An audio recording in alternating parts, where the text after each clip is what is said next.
Xo'ja aka, assalomu alaykum. Alaykum Yaxshimisiz? assalom. Charchamayapsizmi? Xudoga shukr. Bemorlarni davolab, qiynalib qolmayapsizmi? Xudoga shukr. Xo'ja aka, bir ikkita savollarimiz to'planib qolgan. Eng ommabop bo'lgan va bizga juda ko'p kelib tushayotgan savollar. Bepushtlik, ya'ni farzandsizlik. Shu kasalni qanday davolanadi, necha kurs, qanday holatda davolanadi? Asalari zahri bilan davolasa bo'ladimi? Shunday savollar bersangiz, javoblar bersangiz. Bepushtlik bo'yicha hozir juda ko'pchilik murojaat qiladi bizga. Yoshlarda ko'proq bepushtlikda uchrashligi shu shamollashdan asosiy hozir. Ayollarda follikula yorilmaslik,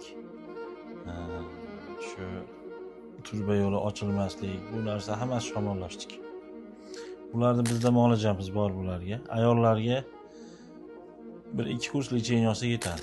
Erkaklarda bepushtlik, urug' foizi 0% ga tushib qolishligi, urug' foizi pasayishligi, bularga urug' foizi 0% ga tushib qolishligiga 4 kurs lecheniya oladi.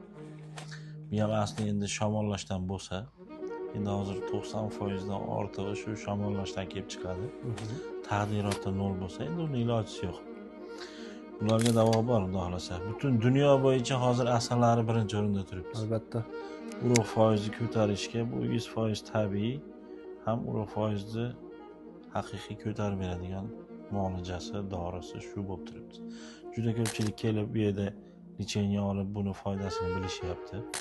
Shuning uchun asosiy bizga bu bemorlar kelib, o'zi suhbat qilib, doktor nima tashxis qo'ygan, nima bo'lgan, shuni to'liq ma'lumot bersa, necha kurs olishligini aytamiz. Xudo xolasa bemalol bular murojaat qilsa bo'ladi.